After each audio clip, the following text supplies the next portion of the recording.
Spokane elementary school teacher arrested, accused of raping a student. Tonight, everything we know about the situation. The Pentagon confirming the deaths of all 6 crew members aboard a U.S. military refueling tanker supporting operations in Iran. Coming up, we have the latest on the situation. It was a snowy Friday here in the inland Northwest. We're tracking snow showers still coming down and when they leave.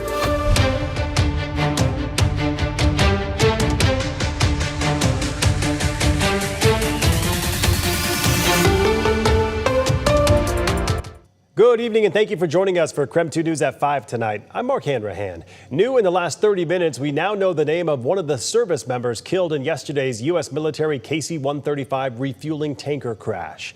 Today, family identified Tyler Simmons as one of the crash victims. Earlier today, Ohio Governor Mike DeWine posted on X stating that Simmons and 2 others of the 6 service members killed were from Ohio. The incident involved 2 aircraft. One landed safely, the second crashed in western Iraq. U.S. Central Command said the incident was not the result of hostile or friendly fire, and U.S. officials told CBS News they believe the incident involved a mid-air collision, but that they are still investigating. While Fairchild Air Force Base is home to a fleet of KC-135s, the Defense Department has not said which base the aircraft that crashed was from. The last time a KC-135 went down, 3 airmen from Fairchild died. That was Tech Sergeant Herman Mackey, Captain Victoria Pickney, and Captain Tyler Voss. KREM 2's Sydney Schofield sat down with the man who was the commander of the 92nd Air Refueling Wing when that crash happened back in 2013. He is now retired Colonel Brian Newberry. He shares what he remembers about that time in Spokane.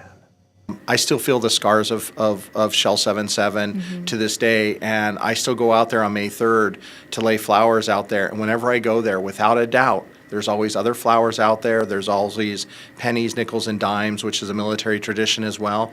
There are people out there that will never forget Shell 77, me being one of them. Family and friends gathered at Memorial Grove in honor of Captain Tyler Voss, Captain Victoria Pickney, and Sergeant Trey Mackey. We can never fill in the hole left in the American tapestry by their loss. But today we stand together to vow as a community to never forget them. So once this scar of losing an active duty member or a reserve or a guard person, a U.S. service military member, losing them in military action, that will be with us forever. And so always just be there and be that supporting that the American public should be for its U.S. military. We don't know what could happen in this situation. We know that one base is going to at least experience a very difficult few days ahead. As the commander of a refueling wing that experienced this, 13 years ago, what is it? What are those moments like? What can the community do? What should they understand that folks are going to go through in the next few days potentially? Sydney, it's a great question. I appreciate it because it gives me a chance. I mean, it's really why I'm here tonight is to celebrate Spokane for what it did for us. 2 things. One, I'm not asking to do a card or a letter campaign, and I don't have the addresses of where you could be, but what I will tell you is for 6 months after we lost my airmen, I still got cards and other things from around the world, as far away as the Netherlands, saying, we remember your airmen and what they did. It mattered because you are in the military. It's your kids that you just lost. And you as a commander, when you get that, it matters. But more importantly and more specific to your question, I love you, Spokane, for how much you cared for us, for how much you cared about Fairchild. You sat at the gates, you waited patiently, and then when they came home, you showed up. And we had Governor Inslee came, we had 2 senators come, we had general officers come. My airmen were 2 captains and a tech sergeant. That's not very high up in the rank chain, and yet I had so many dignitaries come to their final memorial. Why?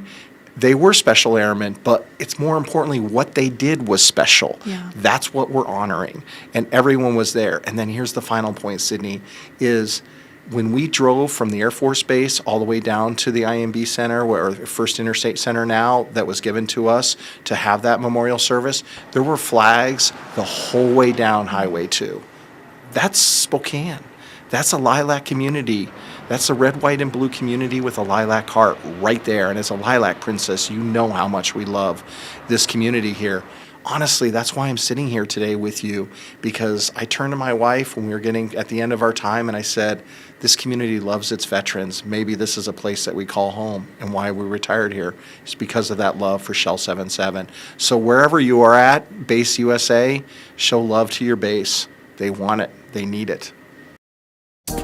We will continue to follow that story and bring you any updates on KREM.com as well as our social media platforms. In other news this evening, there are many road and interstate closures for the weather conditions today. WashDOT says I-90 closed in both directions from North Bend to Ellensburg. It will remain closed for the rest of the day to clear spun out vehicles, 100 miles of snow, and fallen trees. US 2 at Tyee River Road also closed in both directions after a collision involving a snowplow. To stay in the loop on today's closure, you can just head to our website. That's KREM.com. All right, let's talk weather here locally on this Friday with Chief Meteorologist Jeremy Legoo joining us in the Outdoor Weather Center. Jeremy, kind of surprising, at least for me, that we woke up to so much snow, especially up here on the South Hill today. It was surprising to you. It was surprising to me. I think a lot of people. Realistically, I kind of thought it would do what it's been doing for the past couple of hours. It's snowing, but it's not coming down hard enough that we're seeing a lot of accumulation.